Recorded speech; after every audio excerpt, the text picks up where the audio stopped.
Innal hamdalillah nahmaduhu wa nasta'inuhu wa nastaghfiruh wa na'udzu billahi min sururi anfusina wa min sayyiati a'malina.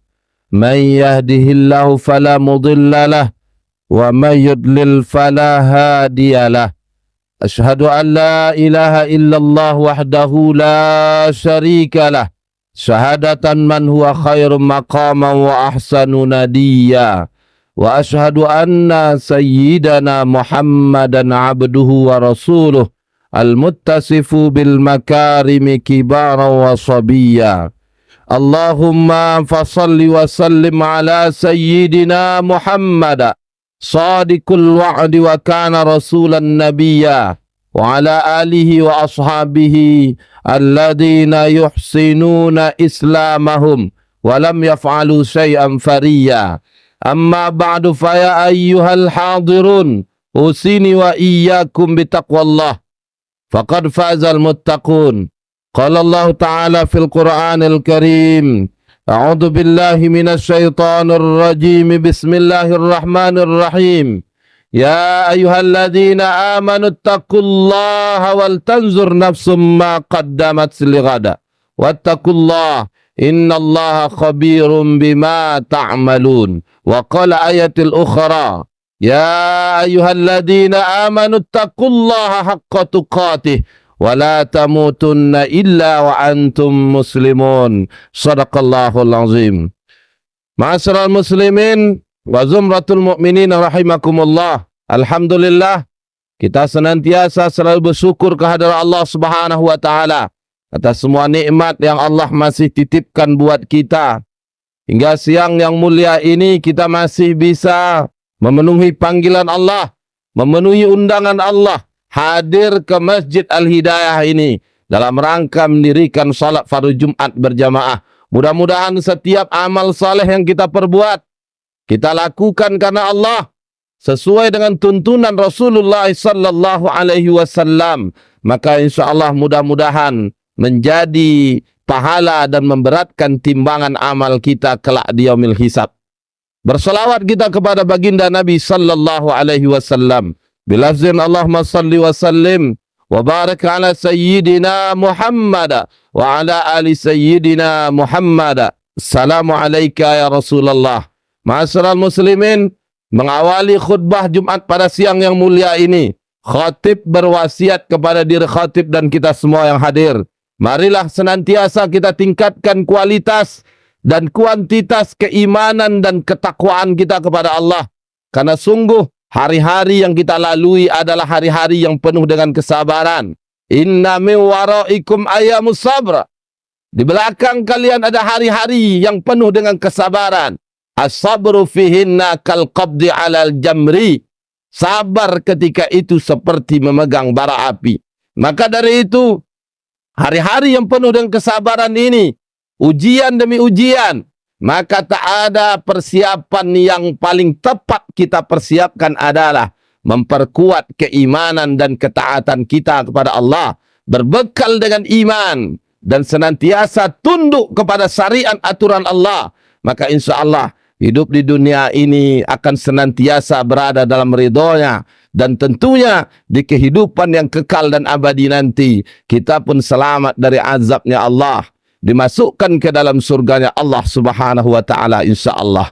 Ma'asyiral muslimin yang dimuliakan oleh Allah, dalam sebuah hadis yang dari jalur sahabat bernama Ibnu Mas'ud radhiyallahu an, di mana Nabi sallallahu alaihi wasallam bersabda, apa kata Nabi? Man asbaha wa hammuhu ghairallah. Siapa dari umatku yang hidup di suatu hari yang urusannya tidak mementingkan urusan selain Allah, falaisa minallahi fi syai'in, maka dia tidak berasal dari Allah dari segala sesuatu. Artinya apa? Dia tidak mendapatkan ridhonya Allah Subhanahu wa taala. Selanjutnya Nabi katakan, wa man lam yahtam lil muslimin falaisa minhum. Siapa saja dari umatku yang bangun di suatu pagi dan dia tidak lam yahtam, tak peduli, tak ihtimam, tak ada kepedulian dengan urusan kaum muslimin, falaisa minhum, maka dia bukan bagian dari umat Islam. Saudaraku yang dimuliakan oleh Allah, hadis ini menjadi teguran bagi kita semua hari ini. Pertama, di mana kita mesti berbuat karena Allah. Urusan kita, setiap yang kita lakukan hanya semata-mata karena Allah. Dengan begitu, maka kita akan mendapatkan ridhonya Allah Subhanahu wa ta'ala. Yang kemudian, Nabi menegaskan di akhir hadisnya, kata Nabi, siapa dari umatku, laisa man asbaha lam yahtam bi amril muslimin falaisa minhum. Siapa dari umatku yang tak ada ihtimam dengan kondisi umat Islam, maka dia bukan bagian dari kaum muslimin. Saudaraku, penggalan hadis yang terakhir ini menegur kita semua tentang kepedulian akan nasib saudara-saudara kita. Tidak hanya yang ada di sekitar kita, satu kebangsaan dengan kita, tetapi saudara-saudara kita yang ada di belahan bumi yang lain, selama mereka sama-sama mentauhidkan Allah, mereka berpedoman kepada Al-Quran dan Sunnah, kiblat mereka adalah Ka'bah, maka mereka adalah saudara dengan kita. Kita adalah umat wahidah, umat yang satu, umat yang sama-sama mentauhidkan Allah Subhanahu wa ta'ala. La ilaha illallah, la ma'buda illallah. Tiada yang disembah, tiada yang berhak mengatur, tiada yang tempat kita bersandar, tiada tempat kita memohon pertolongan. Illallah, hanya Allah Subhanahu wa ta'ala. Maka ketika setiap manusia, siapapun orangnya, dimanapun mereka berada, ketika tauhidnya sama dengan kita, mentauhidkan Allah, maka mereka adalah saudara dari kita. Bahkan Allah Subhanahu wa ta'ala menegaskan di dalam Al-Quran, innamal mu'minuna ikhwatun, sungguh mukmin itu bersaudara. Persaudaraan seorang mukmin tidak dibatasi oleh batas teritorial, tidak dilihat dan dibatasi oleh kesukuan dan bangsa, bukan dilihat dari warna kulit, bukan dilihat dari asal kampung daerahnya, tapi persaudaraan sesama mukmin, persaudaraan karena dasar akidah, tauhid yang sama, akidah yang sama. Itulah yang dicontohkan oleh baginda Nabi sallallahu alaihi wasallam, mempersaudarakan Aus dan Khazraj, mempersaudarakan Muhajirin dan Ansar, meski warna kulit berbeda, asal kampung berbeda, ibu bapak berbeda, tapi tauhidnya sama. Mereka adalah saudara dengan kita. Bagaimana dengan kondisi umat Islam hari ini? Terkait dengan realisasi ihtimam bi amril muslimin, dengan urusan kaum muslimin, apakah kita sudah mengamalkan hal tersebut? Bila tidak, saudaraku yang berbahagia, bagaimana dan apa hujah kita kelak nanti di hari kiamat ketika berada di mahkamah Rabbul Jalil, mahkamah yang maha adil, yakni mahkamahnya Allah Subhanahu wa ta'ala. Apa hujah kita kalau Allah tanya bagaimana dan apa sikapmu terhadap nasib saudaramu di belahan bumi yang lain? Tengoklah hari ini saudaraku yang berbahagia, satu contoh kasus yang ada di Palestina. Sudah hampir berjalan selama 1 tahun sejak operasi besar Al-Aqsa, militer Zionis Israel sampai hari ini masih melakukan serangan terhadap saudara kita yang ada di sana. Bahkan data mencatat, saudaraku yang berbahagia, ada 75.000 ton, ya 75.000 ton bom yang sudah dijatuhkan di wilayah Gaza.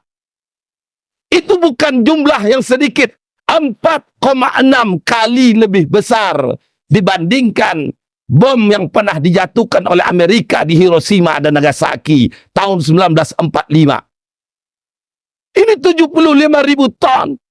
Tidak hanya itu, dari serangan dilakukan oleh Israel hari ini, saudaraku, 60% infrastruktur mengalami kehancuran, dan 69% di antara warga sipil yang mengalami dampak dari serangan Israel laknatullah adalah para wanita, anak-anak, orang tua, orang-orang yang tidak bersinggungan langsung dengan persoalan yang dilakukan oleh Israel. Dan tidak hanya itu, bahkan Israel pun melakukan serangan di wilayah Lebanon, Suriah, dan juga Yaman. Sudah 80 ton itu bom dijatuhkan di wilayah tersebut. Ini bukan hal yang biasa. Ini bukan perang biasa. Tapi ini genosida yang dilakukan oleh musuh-musuh Islam terhadap kaum muslimin, terhadap kita, terhadap saudara kita. Lantas apa hujah kita nanti di hadapan Allah? Sanggupkah kita mengangkat muka, menampakkan wajah kita ketika bertemu dengan baginda Nabi SAW? Apakah cukup persoalan Palestina dengan doa? Apakah cukup persoalan Palestina dengan mengirimkan bantuan? Apakah cukup persoalan Palestina hanya dengan kecaman, keprihatinan? Tentu ini selemah-lemah upaya.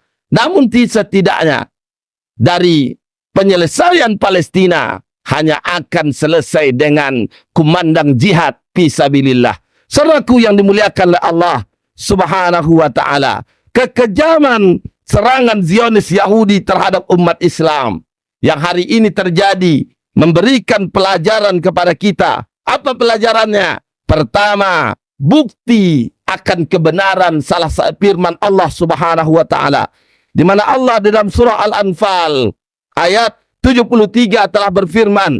Apa kata Allah? A'udzubillahi minasyaitonirrajim. Walladzina kafaru ba'dhum awliya'u ba'.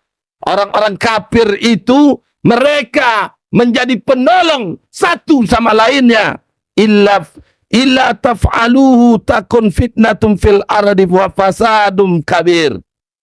Mereka jadi penolong satu dengan yang lain. Jika kalian tidak melaksanakan perintah Allah, niscaya akan terjadi kerusakan, kekacauan di muka bumi, dan kerusakan yang amat besar. Artinya apa, saudaraku yang berbahagia? Apa yang dilakukan oleh yang terjadi dari serangan Israel terhadap saudara kita Palestina hari ini, itu sebagai bukti orang-orang kafir mereka bersatu bila mana musuh mereka adalah Islam. Terbukti, saudaraku, sampai detik ini Israel masih mendapatkan bantuan dari Amerika, dari Prancis, dari Inggris. Bahkan kalau kita tengok 8,7 miliar AS dolar itu biaya pengeboman dikirim oleh bantuan dari negara-negara kafir terhadap Israel. Ini satu bukti kalau mereka orang-orang kafir akan bersatu bila mereka berhadapan dengan Islam. Yang kedua, serangan militer Zionis Israel menunjukkan sikap pengecut dan ketakutan mereka terhadap kaum muslimin. Karena mereka, di hati mereka hanya ada ketakutan. Apa buktinya? Serangan yang mereka lancarkan itu tidak langsung terhadap pejuang Islam, tapi serangan dilancarkan kepada kaum sipil, anak-anak, kaum wanita, orang-orang tua, orang-orang yang tak berdaya. Ini sebagai bukti karena mereka tak berani berhadapan langsung dengan pejuang Islam. Coba bayangkan, saudaraku yang berbahagia, andaikan umat Islam itu memiliki kekuatan mereka bersatu 1,5 miliar lebih di berbagai belahan bumi lain. Umat Islam tersebar 1,5 miliar ini bersatu, maka persoalan Palestina hanya menghitung detik selesai. Kenapa? Karena persatuan umat Islam, kekuatan umat Islam. Karena Nabi mengatakan demikian, wal jama'atu rahmah wal furqatu azab. Ketika umat Islam berjamaah, bersatu, satu komando kekuatan, maka akan ada rahmat, kasih sayang Allah, rahmatan lil alamin. Namun ketika umat Islam terpecah belah, seperti hari ini, tengoklah apa yang tindakan penguasa Arab. Padahal Arab dengan Palestina hanya berbatasan Laut Merah. Apa tindakan penguasa yang ada di Irak, di Suriah, negeri-negeri yang lain? Mereka hanya diam dan hanya menggunakan retorika. Tidak ada tindakan nyata membela nasib saudaranya. Persis seperti mereka menonton di sebuah tayangan televisi. Dia tonton nasib saudaranya. Dia tonton saudaranya ditindas dan dihina. Dia tonton saudaranya dilakukan genosida, pembantaian oleh musuh-musuh Allah. Saudaraku yang dimuliakan oleh Allah, ini pelajaran kedua yang bisa kita petik dari kekejaman Israel laknatullah alaih. Yang ketiga, dari serangan itu terlihat ketegaran kaum muslimin di Gaza dalam menghadapi serangan brutal yang dilakukan oleh Israel, patut dicontoh oleh umat yang lain. Meski dalam kondisi serangan yang bertubi-tubi, namun umat Islam yang ada di Gaza tak sedetik pun, tak semili pun bergeser keyakinan tauhid mereka. Mereka masih tetap mendirikan salat, mereka masih tetap membaca Al-Quran, mereka masih tetap melaksanakan perintah dan perintah dari Allah. Apa pelajaran untuk kita? Bagaimana dengan kita di daerah yang relatif aman? Azan berkumandang, apakah kumandang azan kita penuhi? Waktu lapang kita, apakah kita lebih banyak menghabiskan waktu membaca Quran, mempelajari ilmu Allah, mempelajari sakofah Islam, atau malah berada di hadapan smartphone kita? Berbeda dengan mereka. Tak surut niat mereka, tak luntur akidah keyakinan mereka, malah dengan serangan Zionis Israel membuat mereka semakin kuat akidahnya, semakin mantap dan ketaatannya kepada Allah Subhanahu wa taala. Dan ini patut dijadikan contoh pelajaran oleh kita. Yang terakhir, saudaraku yang dimuliakan oleh Allah, pelajaran yang bisa kita petik dari peristiwa kekejaman Israel, Zionis Yahudi atas saudara kita Muslim Palestina ialah krisis ini juga menunjukkan sifat asli para penguasa Muslim, di mana penguasa yang egois, pengecut, sekaligus pengkhianat terhadap kaum muslimin. Para pemimpin Arab misalkan, dan Islam lebih memilih untuk tidak mengirimkan bantuan militer dan juga bantuan yang lainnya. Mereka hanya diam 1000 bahasa. Tak ada kata-kata, tak ada komentar dari mulut mereka. Itulah yang terjadi hari ini. Dan oleh karena itu, saudaraku yang berbahagia, persoalan Muslim saudara kita di Palestina, Gaza khususnya, tidak akan pernah selesai lewat perundingan PBB. Tidak akan pernah selesai dengan perdamaian bilateral. Justru ketika perdamaian itu dilakukan, kita mengakui entitas Yahudi yang ada di Israel. Padahal kalau kita tengok hari ini, saudaraku, coba nanti habis Jumat, buka Google, buka peta dunia, cari wilayah Palestina. Di peta dunia tak ditemukan lagi wilayah negara Palestina, tapi wilayah Israel, Yahudi yang merampok wilayah tanah kaum muslimin, itu diakui secara internasional. Inilah realitasnya. Berharap pada PBB, persoalan mereka tidak selesai. Berharap dengan perundingan antar negara, bukan malah menyelesaikan persoalan Palestina, tapi mengakui entitas Yahudi yang tak pernah ada dalam catatan sejarah. Oleh karena itu, dengan siapa umat ini berharap? Hanya dengan Islam. Hadirnya pemimpin seperti Salahuddin Al-Ayyubi yang akan membebaskan Al-Aqsa kembali. Pemimpin yang benar-benar hadir untuk umat. Pemimpin yang hanya akan menerapkan syariat di bawah naungan khilafah institusi yang diwariskan oleh Rasulullah sallallahu alaihi wasallam, maka pemimpin ini yang akan mengomandoi jihad fisabilillah. Karena urusan Palestina dengan Israel Yahudi, Zionis Yahudi, itu tidak akan selesai dengan perundingan. Seperti yang Rasul sallallahu alaihi wasallam telah contohkan, dulu pernah mengusir kaum Yahudi yang ada di Madinah. Kenapa? Karena mereka tak mentaati perjanjian yang disepakati dengan Rasul. Bayangkan saudaraku, jangankan dengan kita, karakter Yahudi adalah pengkhianat, mengingkari janji.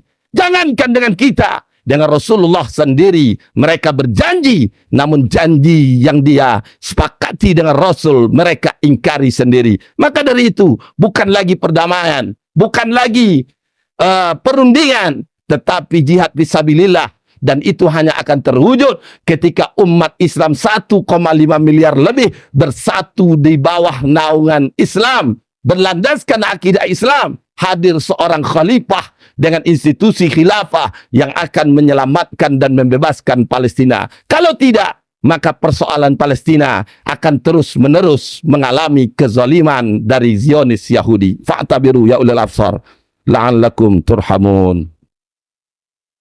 Bismillahirrahmanirrahim. Allahumma salli wa sallim ala Sayyidina Muhammad wa ala ali Sayyidina Muhammad Sayyidil awwalin wal akhirin wa radiyallahu tabaraka an kulli sahabati Rasulillahi ajma'in.